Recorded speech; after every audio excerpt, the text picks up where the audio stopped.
በዚህ ቪዲዮ የመንግስት ሰራተኞች የትርፍ ሰዓት ክፍያና የትርፍ ሰዓት ክፍያ ግብር እንዴት እንደሚሰላ እጅግ በጣም ቀላል በሆነ መንገድ በአጭሩ አሳያችኋለሁኝ። እስከ መጨረሻው ተከታተሉኝ።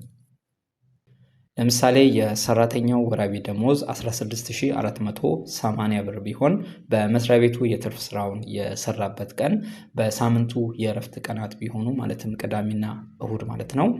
በወሩ ደግሞ የሰራው አጠቃላይ ሰዓት ወደ 32 ሰዓታት ቢሆኑ የዚህን ሰራተኛ የትርፍ ሰዓት ክፍያውንና የትርፍ ሰዓት ክፍያ ግብር እንዴት እንደሚሰላ አሳያችኋለሁኝ ማለት ነው። እንግዲህ በዚህ ምሳሌ መሰረት አሁን ሰራተኛው በሳምንቱ የእረፍት ቀናት አጠቃላይ ወደ 32 ሰዓታትን ሰርቷል ማለት ነው። የትርፍ ስራው የተሰራበት ቀን በሳምንቱ የእረፍት ቀናት ከሆነ በአዋጅ ቁጥር 1156 2011 መሰረት የትርፍ ሰዓት ክፍያ ምጣኔው 2 ነው የሚሆነው ማለት ነው። መደበኛ ሰዓት ክፍያው በ2 ተባዝቶ ይከፈለዋል ነው የሚለው። ስለዚህ ምጣኔው 2 ነው የሚሆነው ማለት ነው። ከዚህ በኋላ በቅድሚያ የቀን ደሞዝ ካልኩሌት እናደርጋለን ማለት ነው። ወራዊ ደሞዝ አለ፣ እሱን ለ30 ማካፈል ነው ባጭሩ። እኩል ይሆናል ብለን ወራዊ ደሞዝ ሲካፈል ለ30 ከዛ የቀን ደሞዝ እናገኛለን ማለት ነው። በዚህ ምሳሌ መሰረት አሁን የዚህ ሰራተኛ 549 ብር ከ33 ሳንቲም የቀን ደሞዙ ይሆናል ማለት ነው።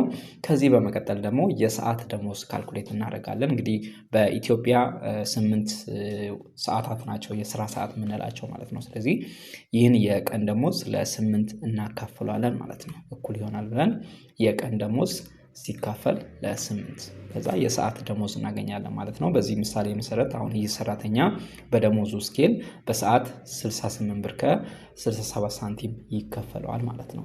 ከዚህ በመቀጠል የትርፍ ሰዓት ክፍያውን እናሰላለን ማለት ነው። ይህን ለማስላት እኩል ይሆናል ብለን አጠቃላይ የትርፍ ሰዓት ሰራተኛው የሰራው ማለት ነው ወደ 32 ሰዓት ነው የሰራው፣ እሱን በምጣኔው እናባዛለን። ምጣኔው በሳምንቱ እረፍት ቀናት ስለሰራ 2 ነው የሚሆነው።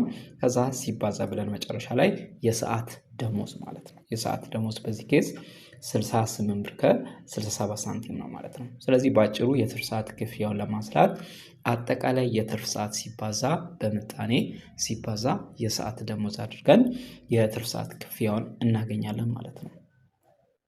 ዛንተራለን በዚህ ኬዝ አሁን የሰራተኛ 4394 ብር ከ67 ሳንቲም በዚህ ወር በሰራው የትርፍ ሰዓት ስራው የትርፍ ሰዓት ክፍያው ይሆናል ማለት ነው። ከዚህ በመቀጠል አጠቃላይ ክፍያውን ካልኩሌት እናደርጋለን ማለት ነው። ይህ ማለት ወራዊ ደሞዙና ይሄን የትርፍ ሰዓት ክፍያውን አንድ ላይ እንደምራለን ማለት ነው። ያ ሁለቱም አንድ ላይ ተደምሮ ግብር ስለሚሰላበት ማለት ነው። ስለዚህ እኩል ይሆናል ብለን ወራዊ ደሞዝ ሲደመር የትርፍ ሰዓት ክፍያ ሁለቱንም በዚህ መልኩ አንድ ላይ እንደምራለን ማለት ነው። ከዚህ በመቀጠል ግብርን ወደ ማስላት እንሄዳለን። በቅድሚያ የደሞዙን ግብር ካልኩሌት እናደርጋለን። ደሞዙ አሁን የዚህ ሰራተኛ ወራዊ ደሞዙ 16480 ብር ነው። ከመቀጠር የሚገኝ ገቢ የግብር ማስከፈያ ምጣኔ ሰንጠረዥ አለ። እሱ ሰንጠረዥ ላይ ይህ ደሞዝ የትኛው ሬንጅ ላይ እንደሚያርፍ ቼክ እናደርጋለን። በዚህ ሰንጠረዥ ላይ እንደምትመለከቱት ይህ ደሞዙ ከ14000 ብር በላይ ስለሆነ በመጨረሻው ሬንጅ ላይ ይገኛል ማለት ነው። በዚህ ሬንጅ ላይ ታክስ ሬቱ 35% ነው። ዲዳሽኑ ደግሞ 2050 ብር ነው ማለት ነው። ይህን ለማስላት በቀላሉ እኩል ይሆናል ብለን ደሞዙ ሲባዛ በ35% የግብር ምጣኔ ወይም ታክስ ሬት ከዛ ሲቀነስ ብለን ዲዳሽኑ 2050 ብር ይሆናል ማለት ነው። ከዛ በኋላ ኢንተር እንላለን። አሁን የሰራተኛ ከደሞዙ በየወሩ ወደ 3718 ብር ግብር ይቆረጥበታል ማለት ነው። ከዚህ በመቀጠል የአጠቃላይ ክፍያ ግብር እናሰላለን ማለት ነው። ይሄ አጠቃላይ ክፍያው ማለት ወራዊ ደሞዝ እና የትርፍ ሰዓት ክፍያውን አንድ ላይ እዚህ ላይ ደምረናል። የዚህን ግብር እናሰላለን ማለት ነው። ይህን ለማስላት በተመሳሳይ መልኩ ሰንጠረጁ ላይ ይህ አጠቃላይ ክፍያው በየትኛው ሬንጅ ላይ እንደሚያርፍ ቼክ እናደርጋለን ማለት ነው። ግልጽ ነው። በመጨረሻው ሬንጅ ላይ ነው የሚገኘው ከ14000 ብር በላይ ስለሆነ ማለት ነው። ስለዚህ እኩል ይሆናል ብለን 20874 ብር ከ67 ሳንቲም አጠቃላይ ክፍያው ሲባዛ በታክስ ሬቱ 35% ሲቀነስ ዲዳሽኑ 2050 ብር ማለት ነው። ከዛ ኢንተር እንላለን። ከአጠቃላይ ክፍያው ወደ 5256 ብር ከ13 ሳንቲም ግብሩ ይሆናል ማለት ነው። ስለዚህ አሁን ይህ ሰራተኛ ከትርፍ ሰዓት ክፍያው ምን ያህል ግብር ይከፍላል የሚለውን እሱን ካልኩሌት እናደርጋለን ማለት ነው። አጠቃላይ ክፍያው ወደ 4394 ብር ከ67 ሳንቲም ነው። ስለዚህ ይህን ለማስላት እኩል ይሆናል ብለን የአጠቃላይ ክፍያ ግብር ሲቀነስ የደሞዝ ግብር በዚህ መልኩ እናቀናንሳለን ማለት ነው። ከዛ ኢንተር እንላለን። ስለዚህ ይህ ሰራተኛ አሁን ከተሰራለት የትርፍ ሰዓት ክፍያው 1538 ብር ከ13 ሳንቲም ግብር የሚከፍል ይሆናል ማለት ነው። ስለዚህ በዚህ መልኩ በቀላሉ የትርፍ ሰዓት ክፍያውንና የትርፍ ሰዓት ክፍያ ግብር ማስላት እንችላለን ማለት ነው። ሁለተኛውን ኬዝ እንመልከት። ለምሳሌ ይህ ሰራተኛ የትርፍ ስራውን የሰራበት ቀንና ሰዓት ከንጋቱ 12 ሰዓት እስከ ምሽቱ 4 ሰዓት ቢሆን በአዋጅ ቁጥር 1156 2011 መሰረት በዚህ ሰዓት ስለሰራ በመደበኛ ሰዓት ክፍያው በ1.5% ተባዝቶ ይከፈለዋል ነው የሚለው። ስለዚህ ታክስ ሬቱ ወይም ምጣኔው 1.5 ይሆናል ማለት ነው። በዚህ እንዴት እንደሚሰላ እናያለን። የቀን ደሞዝ ኦልሬዲ ተመሳሳይ ነው የሚሆነው፣ ለ30 ይካፈላል። ከዛ የሰዓት ደሞዝ እናገኛለን። ከዛ በኋላ የትርፍ ሰዓት ክፍያውን እናሰላለን። እኩል ይሆናል ብለን ሰራተኛው አጠቃላይ በመስሪያ ቤቱ የሰራው የትርፍ ሰዓት ብዛቱን እሱን እንወስዳለን። ከዛ ሲባዛ ምጣኔው 1.5 ነው። ከዛ ሲባዛ የሰዓት ደሞዙ 68 ብር ከ67 ሳንቲም ነው የሚሆነው ማለት ነው። ከዛ ኢንተር እንላለን። 3296 ብር የትርፍ ሰዓት ክፍያው ይሆናል ማለት ነው። እዚህን ሰዓቱን ከፍ ብናደርግ ለምሳሌ በወር ውስጥ ወደ 45 ሰዓታት ቢሰራ በዚህ መልኩ አፕዴት ያደርግላችኋል ማለት ነው። ወደ 4635 ብር ይሆናል 45 ሰዓታት ቢሰራ ማለት ነው በወሩ።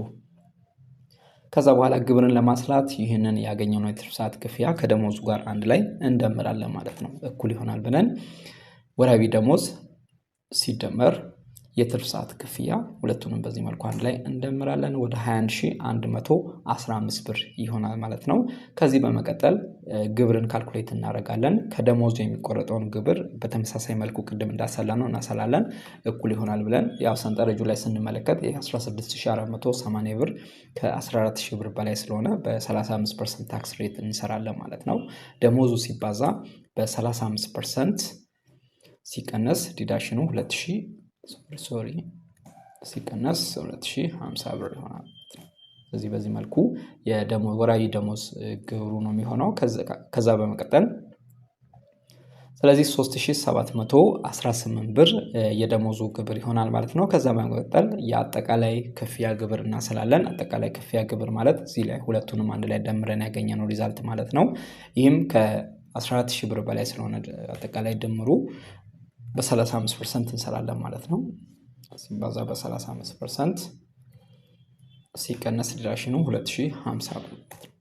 ስለዚህ ይሄ ከአጠቃላይ ክፍያው የሚከፍለው ግብር ይሆናል ማለት ነው። ከዚህ በመቀጠል የትርፍ ሰዓት ክፍያውን ግብር እናስላለን ለብቻ ማለት ነው። ይሄ ለማስላት እኩል ይሆናል ብለን የአጠቃላይ ክፍያ ግብር ሲቀነስ የደሞዝ ግብር ከዛ እንተራለን። በዚህ መልኩ 1622 ብር ከ25 ሳንቲም ይሆናል ማለት ነው። ስለዚህ በዚህ መልኩ በቀላሉ የትርፍ ሰዓት ክፍያውንና የትርፍ ሰዓት ክፍያ ግብር ማስላት እንችላለን ማለት ነው። እዚህ ጋር ኬዞችን የቀየራችሁ መስራት ትችላላችሁ። ለምሳሌ ሰራተኛው ከምሽቱ 4 ሰዓት ጀምሮ የሰራ ከሆነ ይህም በዚህ መልኩ አፕዴት ማድረግ እንችላለን። ከምሽቱ 4 ሰዓት እስከ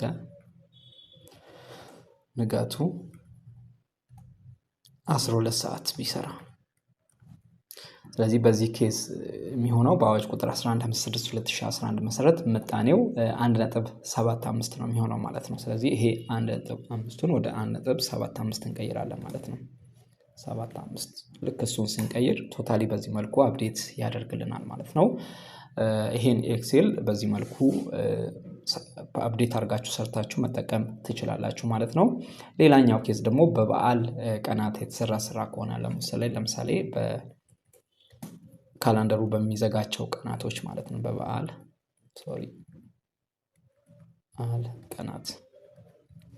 ቀናት ከሆነ አዋጁ ላይ እንደተቀመጠው ምጣኔውን ወደ 2.5 አፕዴት እናደርጋለን።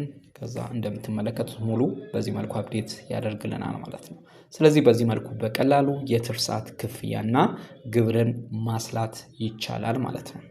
ግልጽ ይመስለኛል። ግልጽ ያልሆነ ነገር ካለ ኮሜንት ሴክሽን ላይ ጥያቄያችሁን ማስቀመጥ ትችላላችሁ።